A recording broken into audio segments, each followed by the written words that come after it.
Bonjour, mon nom est Anthony Richard et aujourd'hui, je vous présenterai l'histoire du DSM à travers cette courte capsule.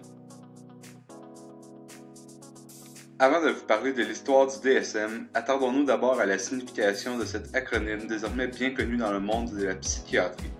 L'acronyme DSM signifie en anglais Diagnostic and Statistical Manual of Mental Disorders ou en français Manuel diagnostique et statistique des troubles mentaux. Il s'agit d'un ouvrage de référence publié par l'American Psychiatric Association, aussi appelé APA, ayant pour but de décrire et de classifier les différents troubles de santé mentale. Il sert aussi à proposer un langage commun et supposément objectif aux praticiens et aux chercheurs en santé mentale. Voici son historique. Tout a commencé à la fin de la Seconde Guerre mondiale, puisque beaucoup de soldats en sont revenus avec différents troubles de santé mentale, d'où le besoin de les classifier pour mieux les traiter.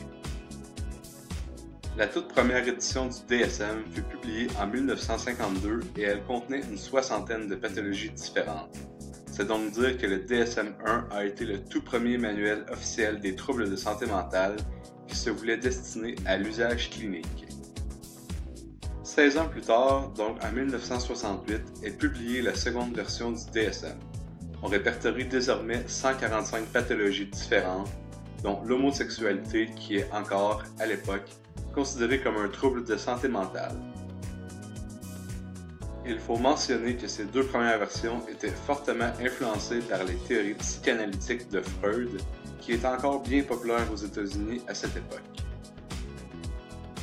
C'est en 1980 qu'est publiée une troisième version du DSM, mais cette fois sous la direction du psychiatre Robert Spitzer.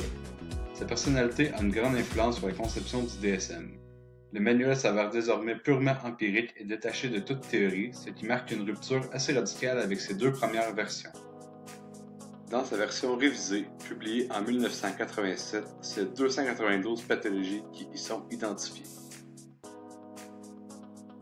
En 1994, on assiste à la publication du DSM-4 et à sa version révisée 6 ans plus tard. Cette édition, qui contient maintenant 410 pathologies, se distingue des autres par le fait qu'elle a été révisée par un comité de 27 professionnels dans le but de confirmer sa validité. C'est également à partir de cette quatrième version que l'APA inclut l'approche multi-axiale qui se veut une sorte de nouvelle catégorisation des troubles. Finalement, la plus récente version du DSM est publiée en 2013. Le DSM-5 comporte sensiblement le même nombre de troubles que sa version précédente, mais des changements majeurs ont été apportés, notamment en lien avec la schizophrénie.